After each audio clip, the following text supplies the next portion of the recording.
Halo semuanya, kenalin nama gue Riza. Selamat datang di konten Vanessa Day Project. Oke, di konten kali ini gue bakalan ngebahas seputar negara Singapura.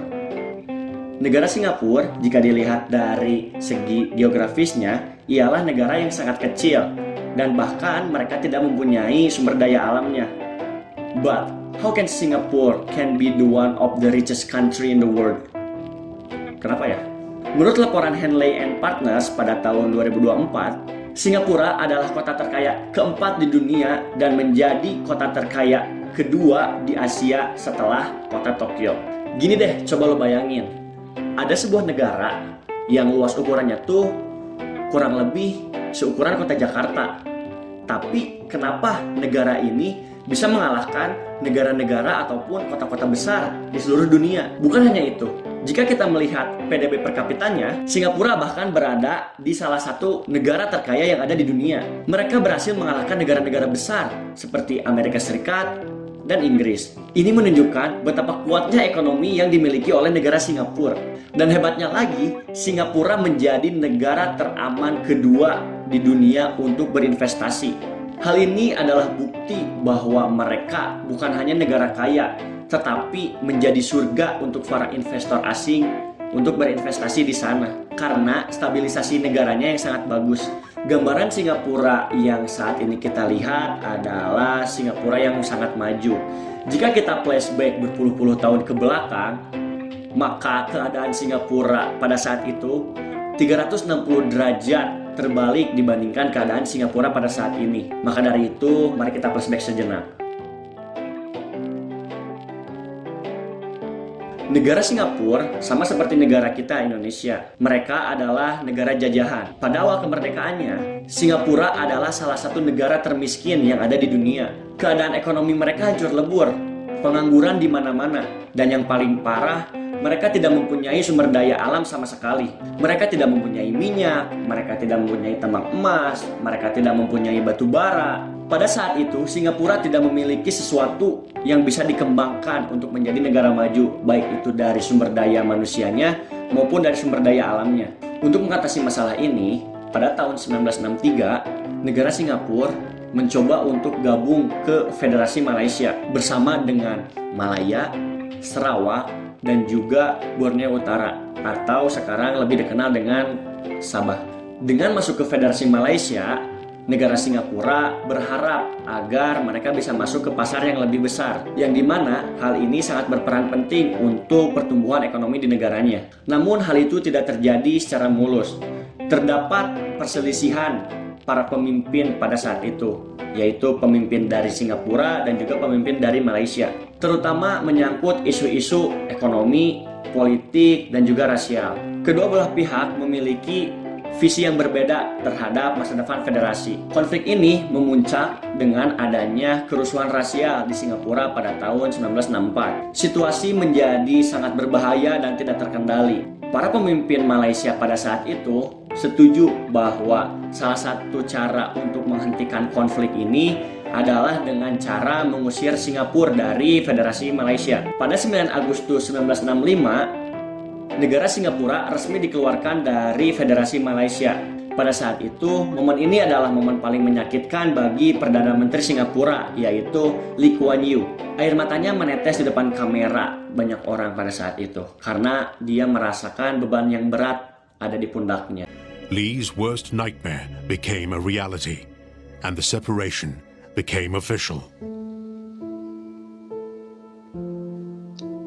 Lee's dream of a united Malaysia was dashed. Coba kamu bayangkan, kamu harus memimpin sebuah negara sendirian tanpa bantuan orang lain, tidak mempunyai sumber daya alam, dan juga tidak ada jaminan masa depan yang cerah. Namun ironisnya, momen inilah yang menjadi awal mula kemajuan dari negara Singapura. Setelah menyadari bahwa negaranya berada di ambang kehancuran, Lee Kuan Yew menemukan cara untuk membuat negaranya bangkit dari keterpurukan. Langkah pertama yang ia lakukan adalah dengan memberantas korupsi secara total. Lee Kuan Yew menetapkan aturan kebijakan yang sangat ketat terhadap para pelaku korupsi dan juga tanpa kompromi. Lalu ia menaikkan gaji para pejabat agar para pejabat tidak tergoda untuk korupsi, sekaligus memberikan hukuman yang sangat berat kepada mereka jika terbukti melakukan korupsi. Hasilnya sekarang Singapura dikenal dengan negara paling bebas korup, nomor 5 di dunia dan juga nomor 1 di Asia. Setelah memberantas korupsi, Lee Kuan Yew sadar bahwa dia harus meningkatkan sumber daya manusia di negaranya. Oleh karena itu, Singapura berfokus ke sektor pendidikan. Pada saat itu, mereka menyeleksi guru dengan sangat ketat dan juga memberikan gaji yang tinggi kepada para guru. Sehingga semua orang mau menjadi guru dan juga yang menjadi guru itu terbaik dari yang terbaik untuk masa depan bangsa mereka.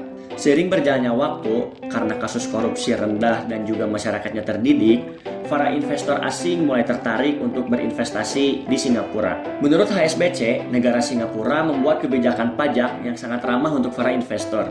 Singapura membuat kebijakan pajak penghasilan berada di kisaran 0-22%. Dan yang lebih menarik, tidak ada pajak keuntungan atau capital gain ataupun pajak warisan. Karena kebijakan ini, Singapura berhasil menarik investor untuk menempatkan kantor pusat mereka berada di Singapura. Dan yang terakhir, meskipun Singapura tidak mempunyai sumber daya alam sama sekali, tetapi letak geografisnya itu sangat bagus, yaitu mereka berada di jalur Selat Malaka, yang dimana Selat Malaka ini adalah selat tersibuk kedua di dunia menurut World Economic Forum. Nah, Selat Malaka ini ialah selat yang menghubungkan antara Asia Tenggara dan juga Asia Timur. Dengan kecerdikan pemimpin dari Singapura, Singapura berhasil membangun pelabuhan yang menjadi salah satu pelabuhan terbaik yang ada di dunia. Singapore doesn't have resources like coal or oil, but it does have something countries can't buy: location. The island sits in the middle of an important trade route, connecting Asia to Europe. That's a key reason why the British decided, back in 1819, to set up a colony in Singapore.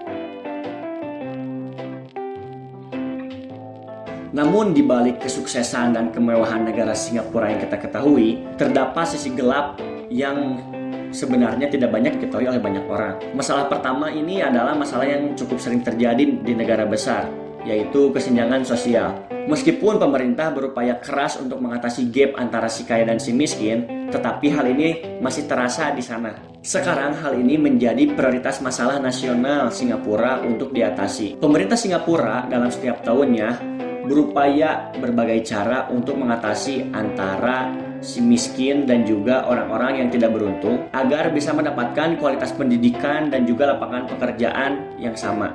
Ya, intinya kualitas hidup mereka menjadi lebih baik. Bahkan pemerintah Singapura memberikan dana bantuan kepada orang-orang yang tidak beruntung tersebut sekitar 13.600 Singapura dolar, atau kalau di rupiah sekitar 160 jutaan lah ya.